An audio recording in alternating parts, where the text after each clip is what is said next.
Hello everybody and welcome to the OneClass channel. My name is Shenaeze and I'm a second year student at McMaster University. I'm currently doing life science with a minor in environmental science.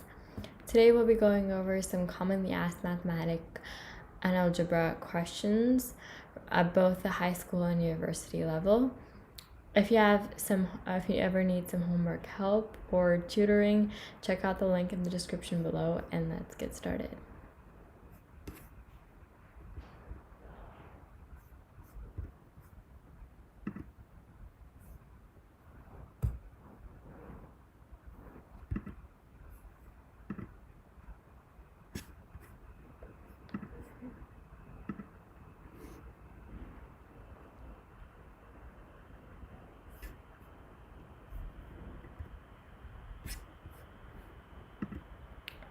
Okay, so our first question asks us how many, I'm just going to type out the question.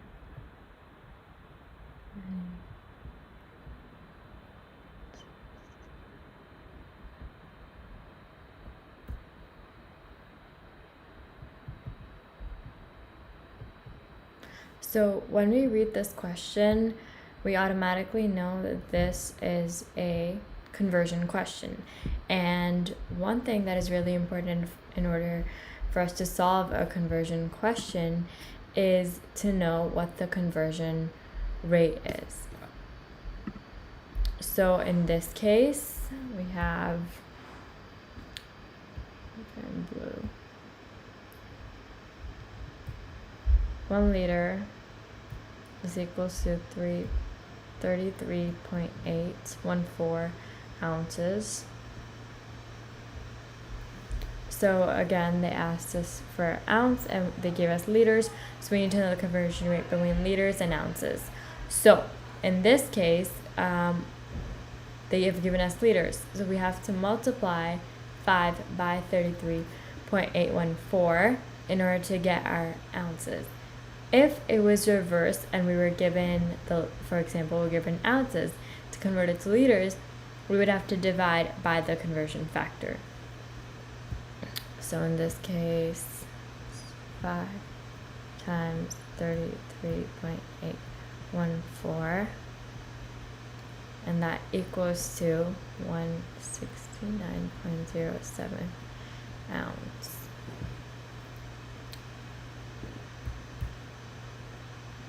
So that is our final answer.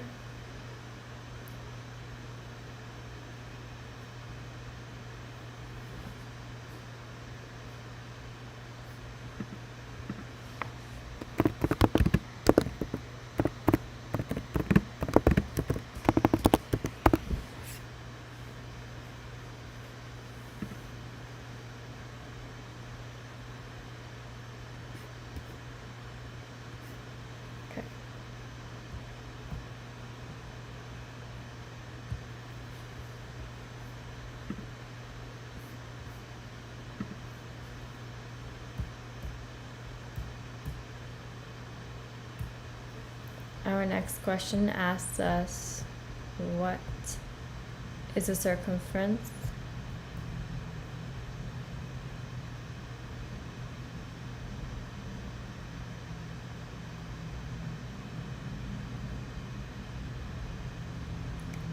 Of a circle with a radius of 11.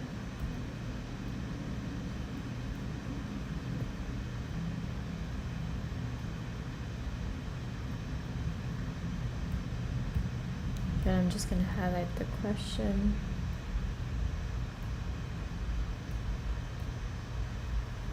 So, we all know that the circumference of a circle is...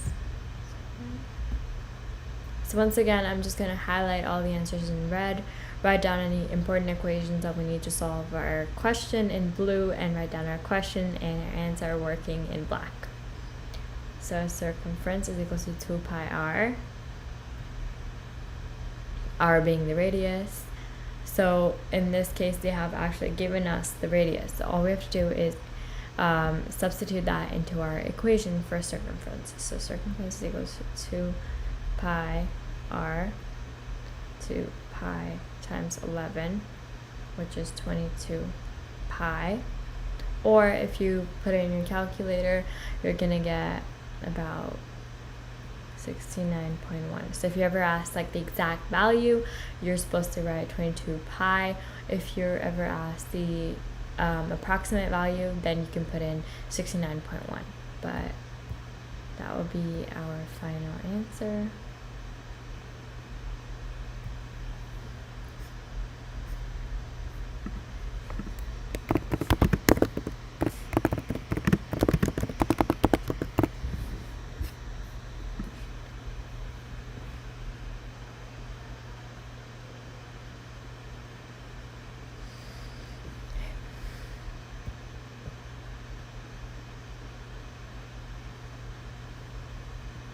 Our third question asks us, how many cups are in 9 ounces?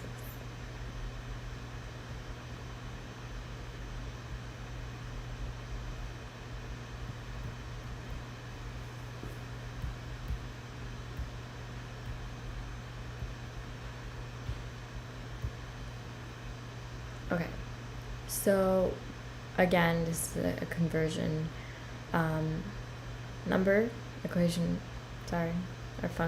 solution. So we need a conversion factor. So for this situation, our conversion number is 0.125 cup is equals to 1 ounce. So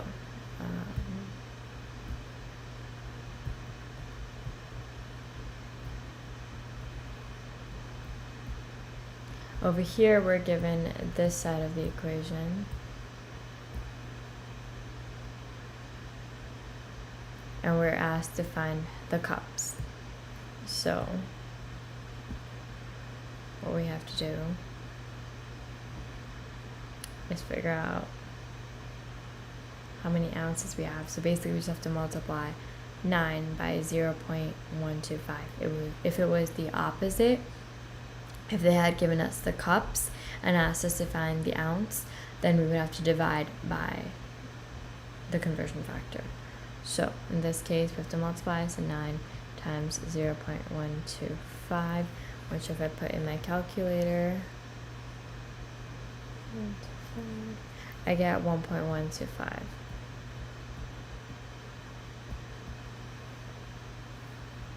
cups.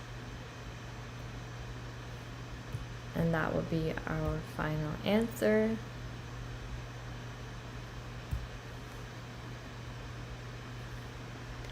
Again, if this is like an exact answer, if they were asking you, like it was in a word problem or something, then it would probably be better to say about 1 cup or a little bit more than a cup.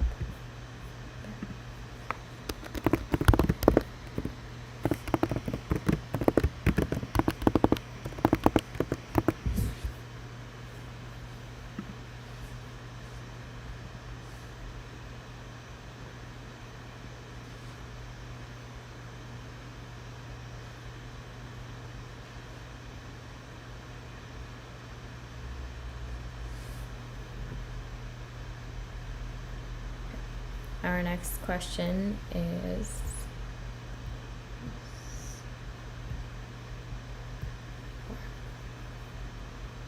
how to convert 20 centimeters to inches?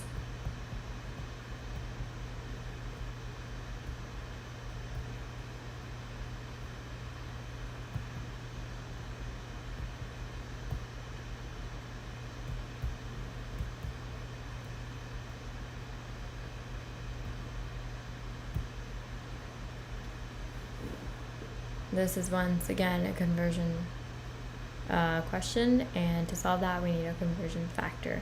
So for that, our conversion factor is 1 inch. Oh wait, right in blue.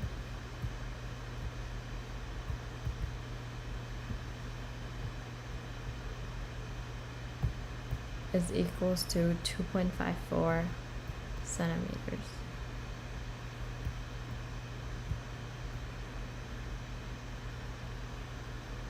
So using that, we're going to figure out how to convert from centimeters to inches.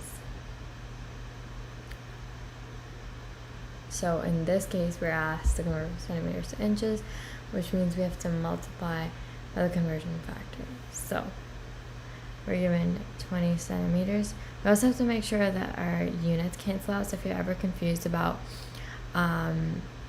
if you have to divide by the conversion factor or multiply it, always use units, because we know that if we need to get rid of the centimeters and we need to turn to inches. So 20 centimeters, we need to have centimeters in our denominator of what it's being multiplied in order to get inches. So we know that 1 inch, which is literally the conversion factor, is 2.54 centimeters. This will cancel out. This will result in, if you put in your calculator, 20 divided by 2.54 is 7.78. Oh, yeah, 7.87, sorry. 7.87 inches.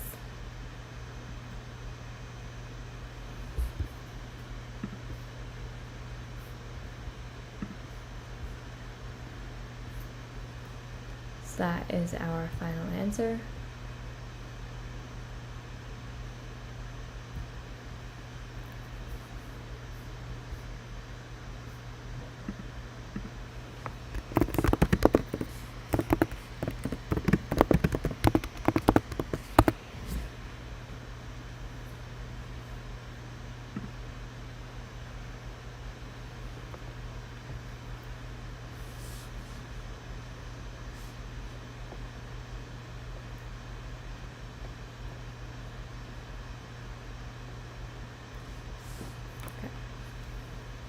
Our next question is to convert how many milliliters are in an inch.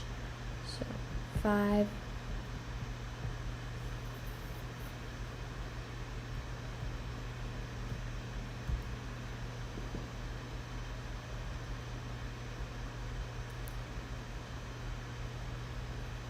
how many millimeters are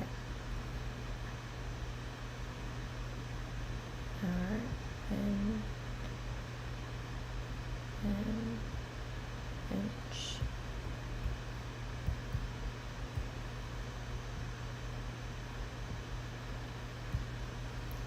So we need, first of all, our conversion factor, which in this case is 1 inch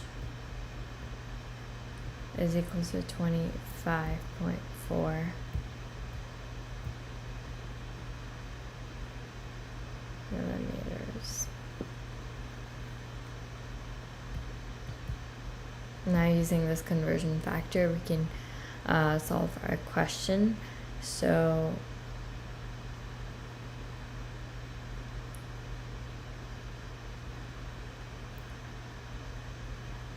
if we're given 1 inch, how many milliliters are an inch? So in 1 inch, they are 25.4 millimeters, which is kind of our answer, but we're gonna do an example. So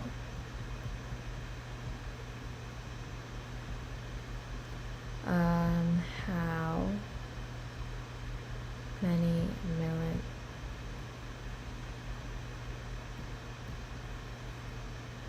are in 8 inches. Okay. Actually, let's choose a different number. Let's take 12, for example.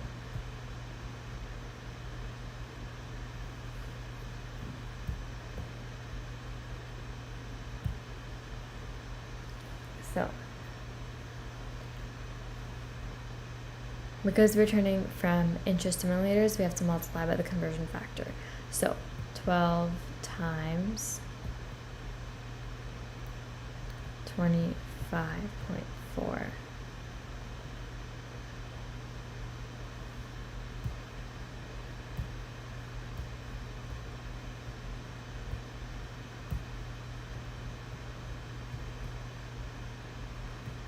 And once you put that in your calculator, you get 4 times 12, 304.8.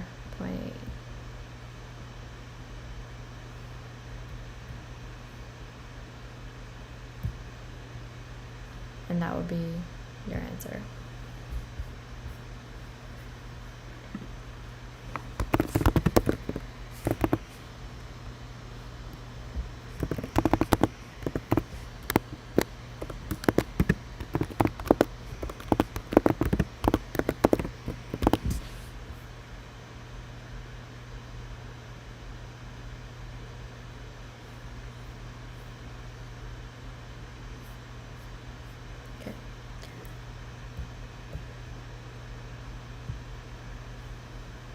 This question asks us to convert 178 centimeters to feet. So 6. Convert 178 centimeters to feet.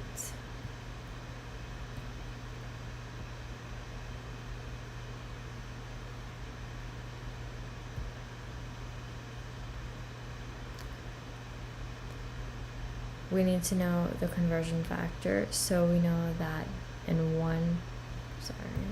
blue, in 1 feet, there are 30.48 centimeters.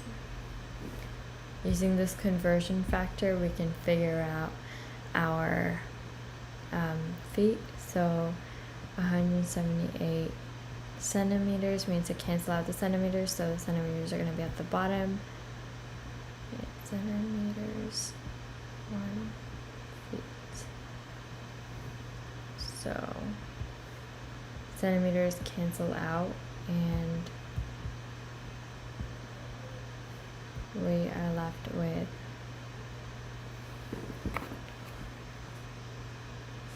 put in your calculator 178 divided by 30.48, you get 5.84.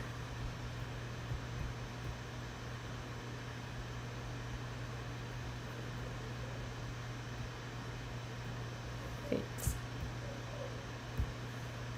And that is our final answer.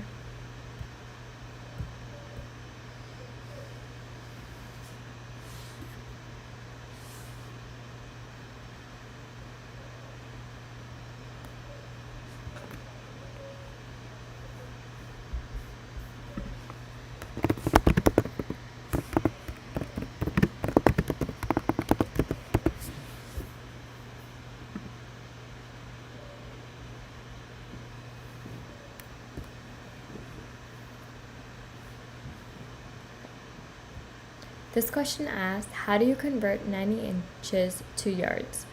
So I'm just going to write that.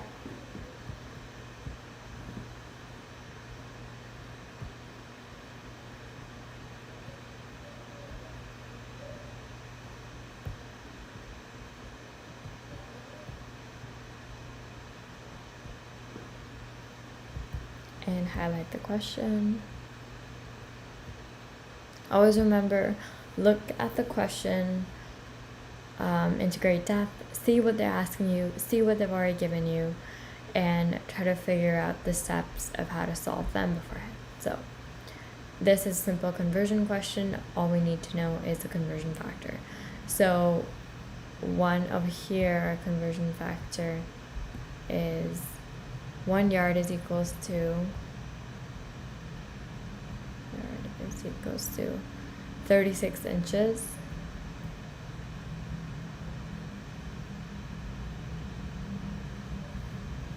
So all we need to do now is use this conversion factor and figure out how many yards we have. So take 90 inches,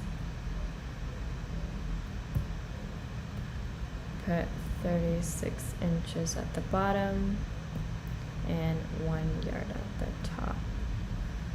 This results in 90 over 36, which we can simplify, like we don't even do a calculator at this point, and divide it by 3, let's say. That gives us 30 over 12. We can divide this again by 3, and we are left with 10 over 6. Oh, sorry, 4.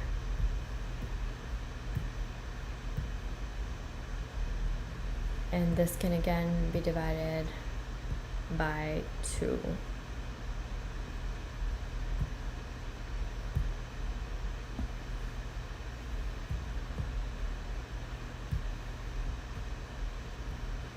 Over 2 is our final answer, or if you want to put it in decimal form, you can put it as 2.5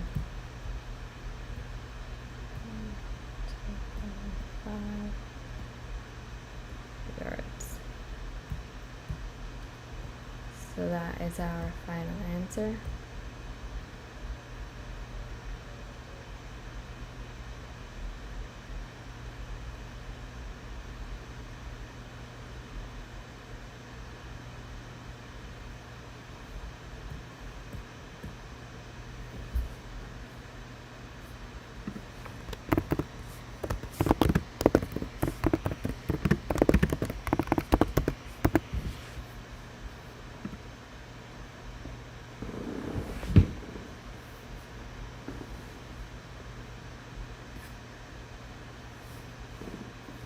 So, our next question asks us, what is an angle of depression?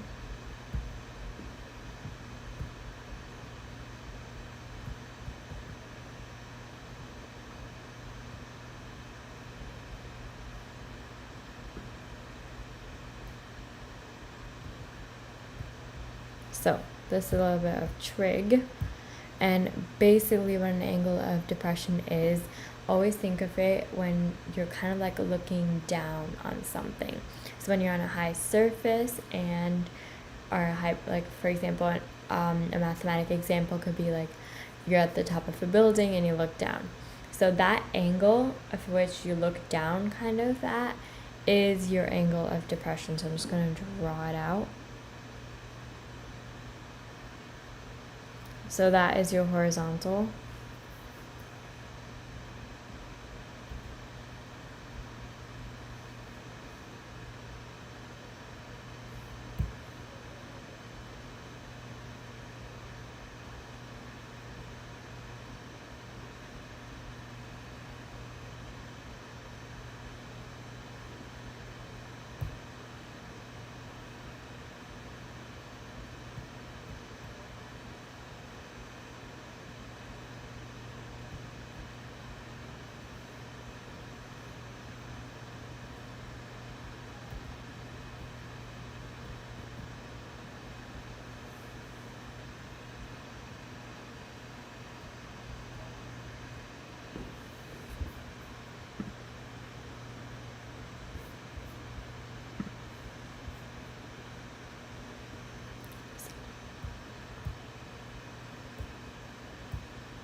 So that is the observer's eye, the horizontal, the line of sight, and the object. So for example, you're standing at the top of a building and you're asked to look down at a traffic light or a cab.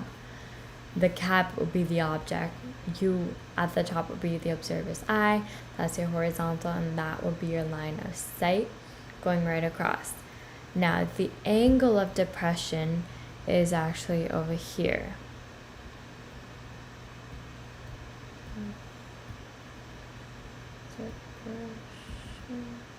It's the angle between the horizontal and your object or line of sight.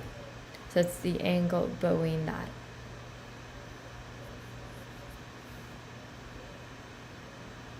Just from the surface down to the object.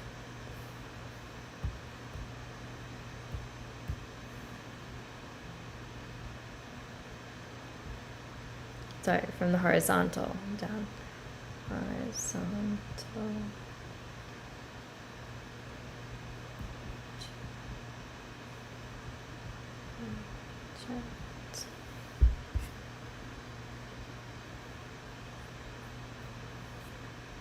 So that is your angle of depression. Now, if you were to ever calculate, now that was just theoretical, you're asked in a math question or a sample problem that you're standing on top of a building, look down, you see a car or something specific, that is your angle of depression. How you actually calculate it is like how you calculate a simple triangle. So,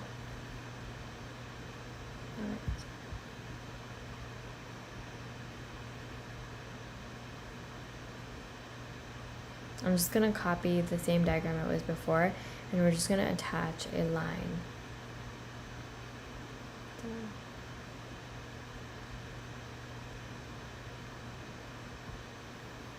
And we can clearly see that there is a 90-degree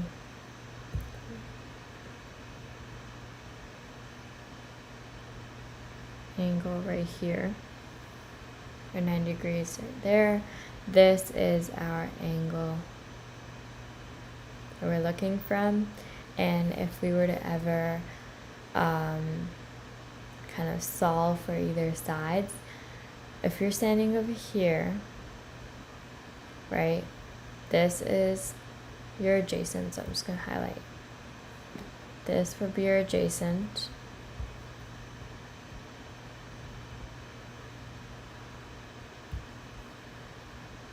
And this would be your opposite.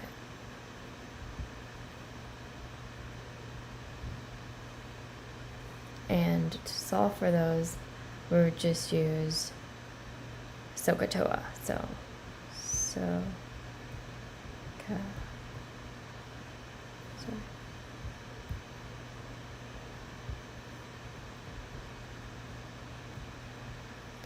SOHCAHTOA, if you guys don't know, this is sine opposite over hypotenuse. This is cosine, which is adjacent over hypotenuse. And this is tan. And this is opposite over adjacent. So that's a really nice way of memorizing this if you ever want to.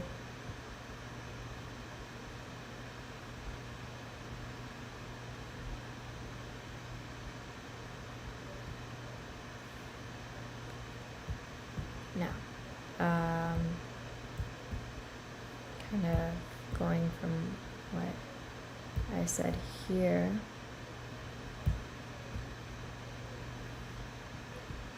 tan of your angle, so the angle of depression is equals to opposite over adjacent.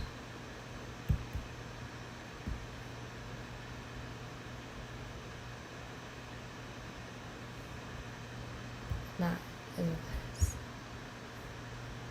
So you can calculate the angle of depression if you have your opposite or opposite and adjacent, sorry.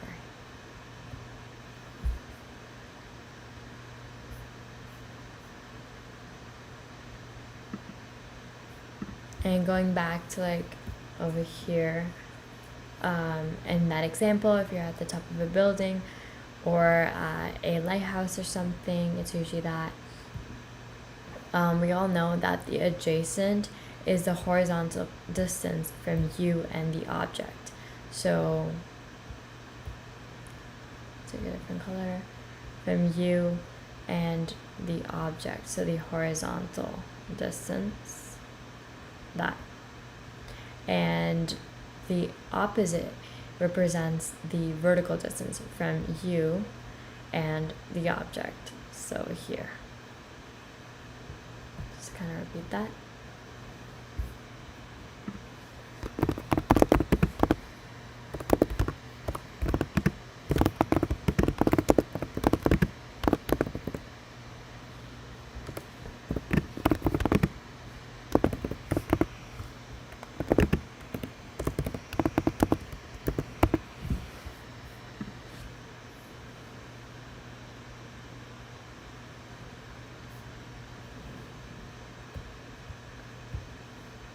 Our next question is up the ninth question that we have is, what are the first 5 multiples of 7? So, number 9. What are the first 5? Actually, I'll write down 5.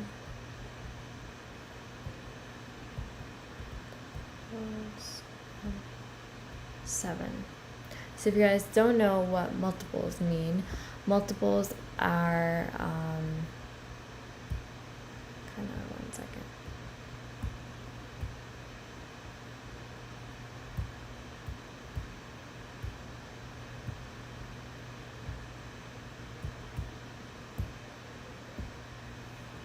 Multiples are a number being multiplied by 1, 2, 3, 4, and so on. So for example, a multiple of 2 would be 2 times 1 is 2. A second multiple of 2 would be 2 times 2 is 4, and then so on, right? In this, we are asked, so to basically get multiples of a number, you simply multiply them by positive integers. So in this case, we're asked the first 5, so it's really specific. That means what is 7 times 1, 7 times 2, 7 times 3, 7 times 4, 7 times 5, 7 times 6, and 7 times 7 on. So we're just gonna solve that right here. So 7 times 1, 7 times 2, 7 times 3, 7 times 1, 5, and 7 times 7. So the first multiple of 7, or 7 times 1, is 7. The second multiple is, actually I'll do it in a different color.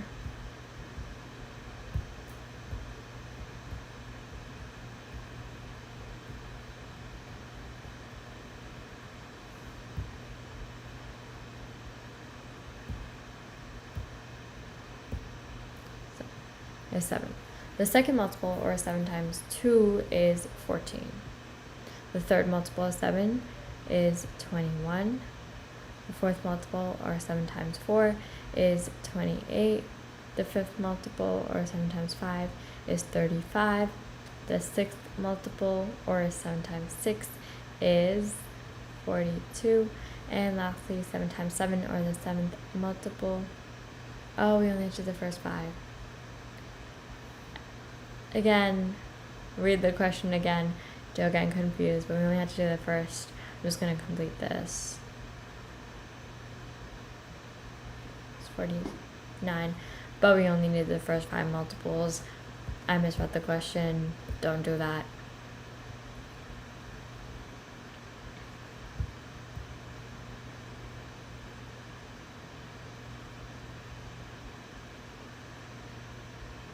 That is kind of our final answer, but we're just gonna write it out down there. The first 5 multiples of 7 are 7, 14, 21, 28, and 35. So that is our final answer.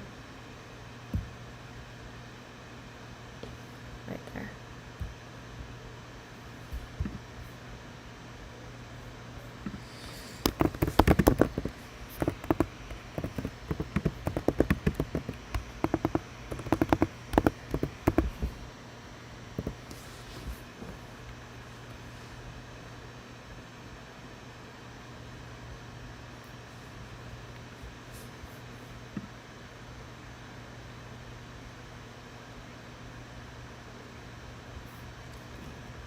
Our next question asks us to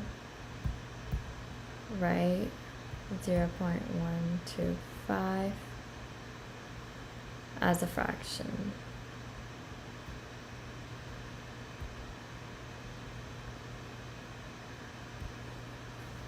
So, in order for us to get rid of the decimal place and make it a fraction, we need to multiply let me just highlight this first.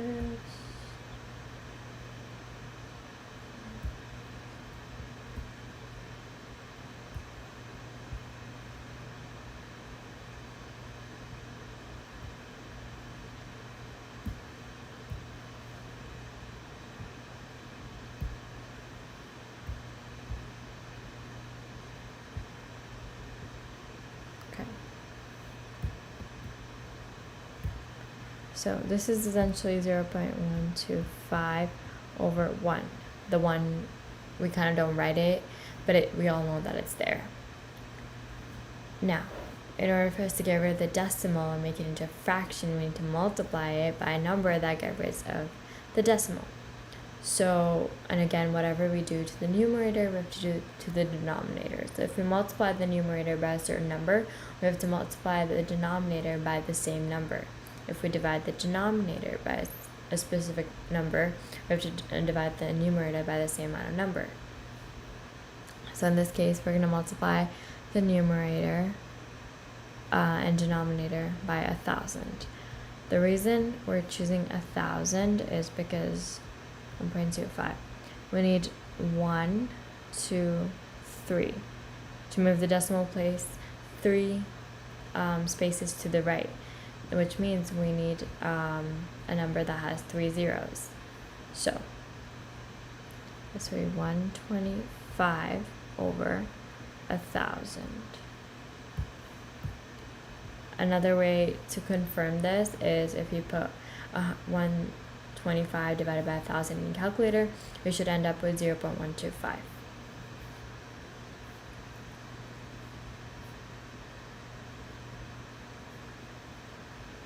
We can also do it step by step, as like we multiply 0.125 over 1 times, so 1, it gets moved over 1, so 10 over 10 times, one more time, 10 over 10, and lastly times 10 over 10, which results in, like this all results in 1,000 over 1,000. So it's pretty much the same thing. Either way, you're gonna get 125 over 1,000 as your final answer.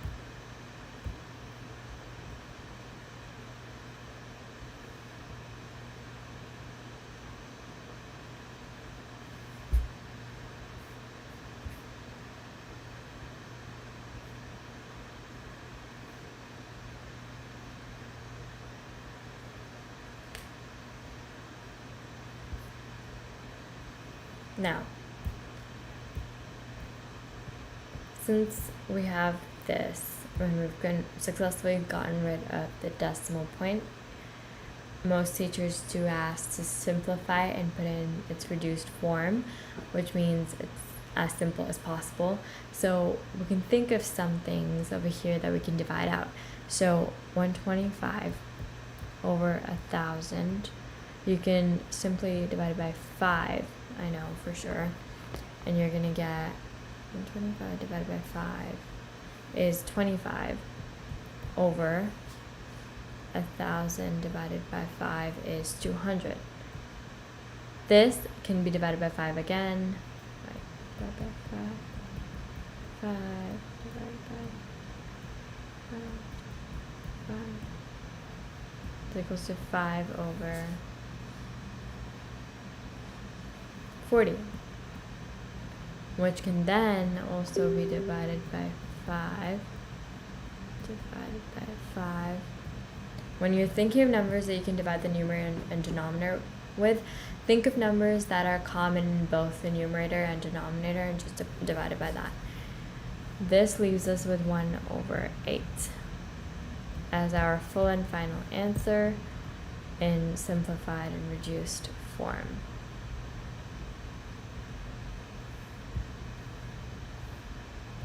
There we go.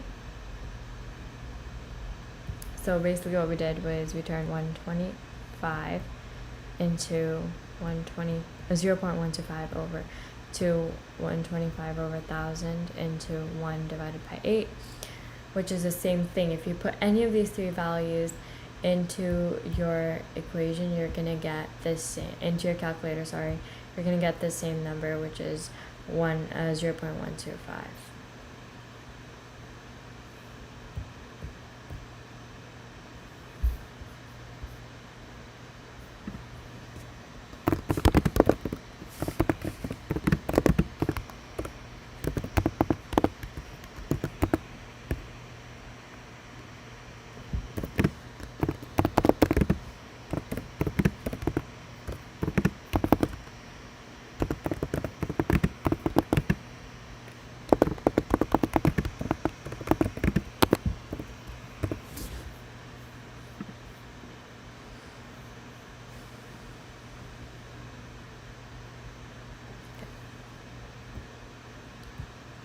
This question we are asked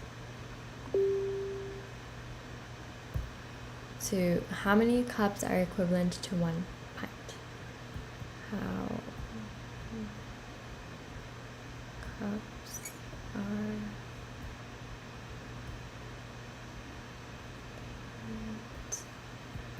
to pints. As soon as you identify a conversion question or a question that requires a conversion, your immediate thought should be to go to the conversion factor. So in this case, we have 1 pint is equals to 2 cups. So that is the conversion factor, and that's basically what they asked us. We are, however, going to do an example where we use this. So how many cups are, our example could be how many cups are equivalent to 6 pints. So we need to get rid of the pints and we need to get cups. So we're going to put 6 pints in our numerator times 2 cups, because that is what we want, or 1 pint, because we want the pints to cancel out, and that equals to 12 cups.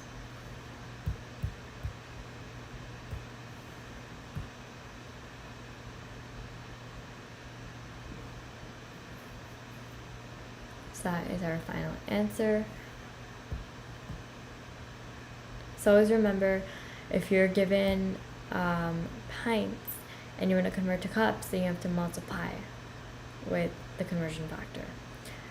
Just basically, essentially, get rid of the pints in your other conversion factor. Your pints should be at the bottom or in the denominator, so they can cancel out the units and result in cups.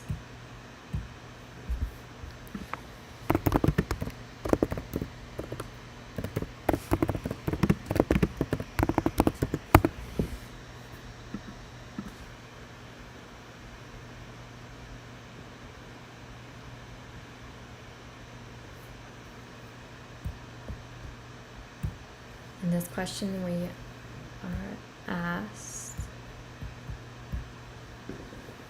how to convert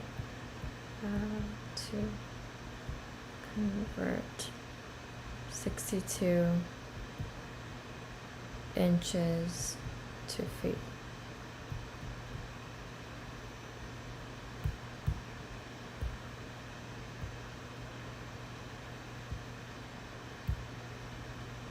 So our conversion factor is 1 foot is equals to 12 inches. And we have inches that we need to turn into feet. So we have 62 inches times 1 feet over 12 inches. Inches cancels out, and 62 divided by 12 in the calculator, divided by 12 is 5.16. So 0.16 feet is our final answer.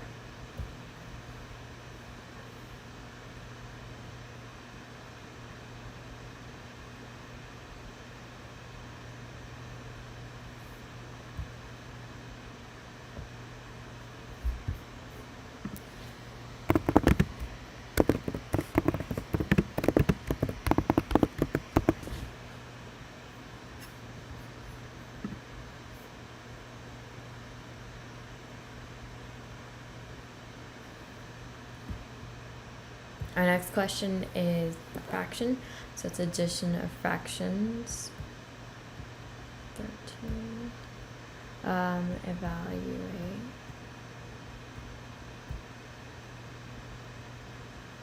Seven over 8 plus 8 over 7. So when it says evaluate, it basically just means solve the whole question.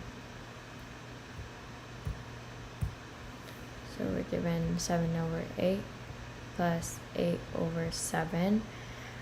When you're adding fractions, you have to make sure that the denominator is the same, and in order to do that, you can multiply it to make it the same. So we're going to multiply 8 into a different color so you guys can see. 8 times 7. So we're going to think of a common factor between 8 and 7, so both the denominators, which is 56. So we're going to multiply 8 by 7 because 8 by 7 is 56. And since we're multiplying the denominator by 7, we have to multiply the numerator by 7. And same in the other case, in order to make 56, we have to multiply 7 by 8. So whatever you do to the numerator, you have to do it to the denominator. This results in 49 over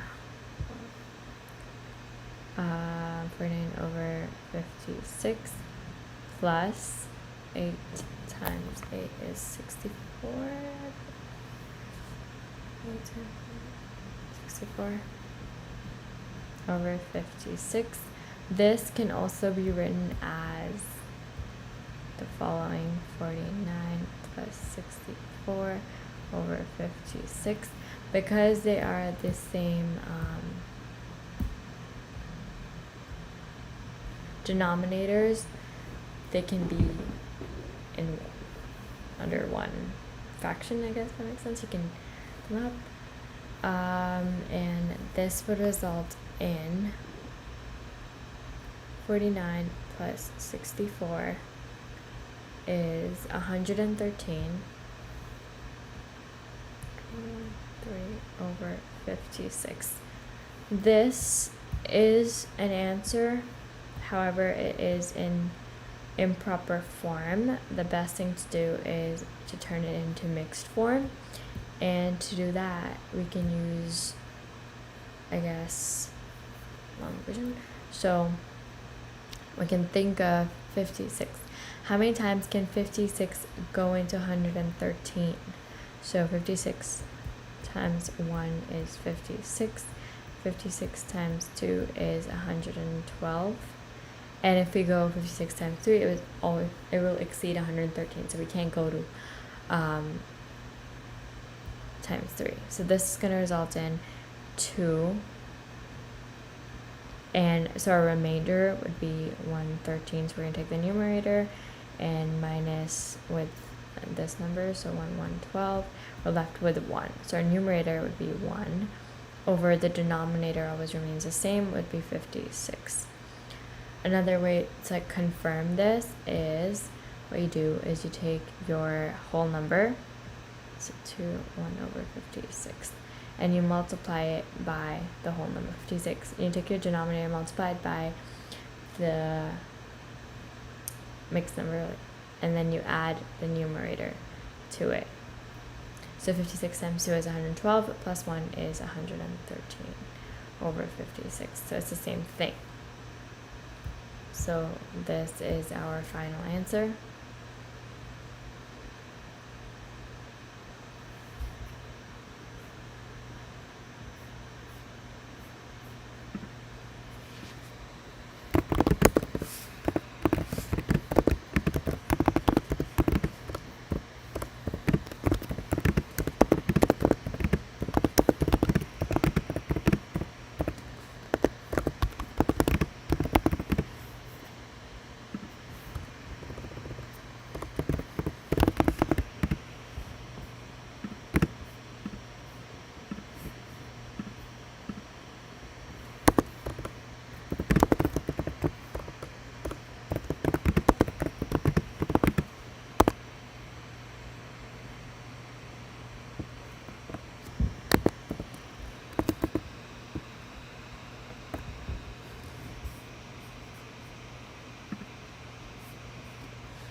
This question asks us how to simplify ln 1 over 2. So 2.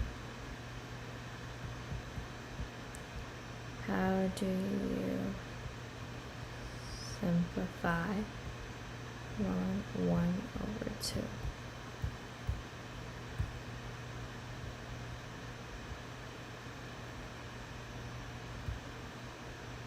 So, we all know by the base of logarithmic that ln 1 is 0.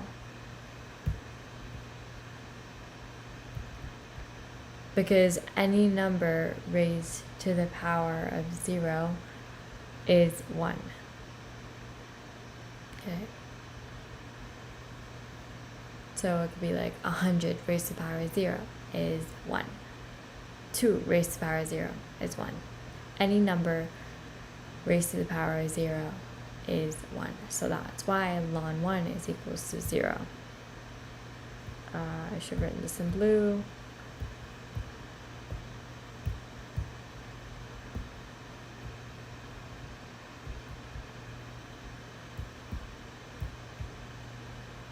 So we know that the top part is equals to 0 because we basically solved for that. And the bottom part is just 2. So basically this says 0 over 2. And we know when 0 is in the numerator, divided by any number in the denominator, the answer is always 0. So ln 1 over 2 is equals to 0. Is our final answer.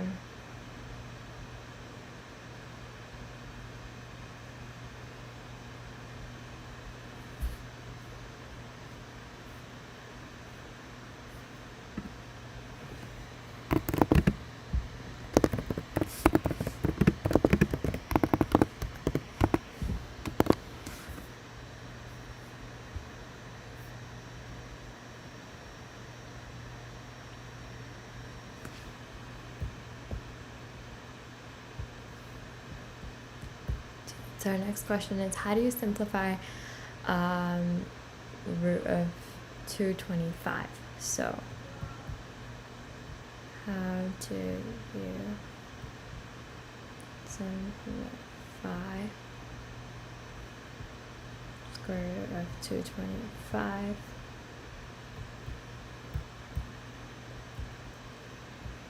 I'll write the question. You can put this in your calculator, however, it does ask us to solve or simplify. So what we can do is when we're given large numbers, we can simplify it into smaller numbers. So we can think of the multiples of the number that we're given. What makes up 225? What numbers, when they're being multiplied, makes up 225? So one number that we can think of, so that is equals to 45. Or actually we'll start off with 5 because that's the most like obvious answer.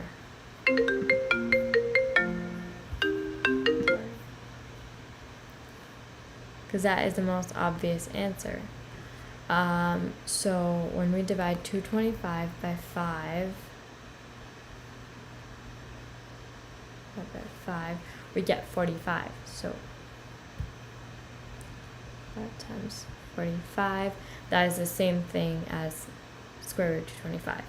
So what can we divide more? We can't simplify 5 more into anything, so we'll move on to the next one, which is 45. We can simplify that into 9 and 5, correct? So then we are left with 5 to the 9 times 5. Now what we can do is simplify it further, but we have to simplify the whole root, which means we have to figure out what the actual answer is after we square root the number. So now we need to think of numbers that make 225 that when we square can be like a perfect square, and it will end up in a messy decimal. So one thing that I can think of is 9. Definitely when you square root 9 we get 3. So we can leave that onto one side. We can take that out of the bracket and put it like this. That square root of 9 times the square root of 5 times 5 is the same as the square root of 225. Keep that in mind. So this can be simplified into 3. So this can be simplified into 3 with 5 times 5. Now, is it better if we take the square root of 5? Is it better if we take the square root of 5 separately and then end up with 2 decimals and then multiply?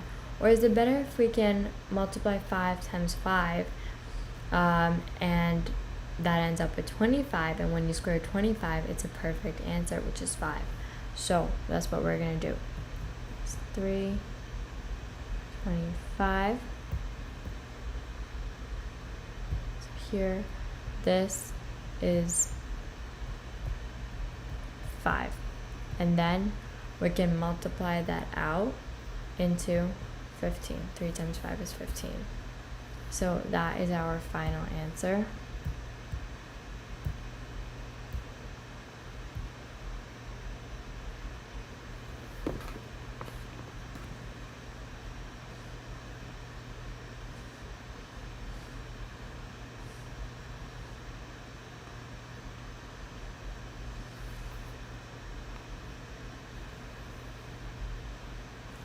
We can also write this as the square root of 225 is equals to 115 as our final answer.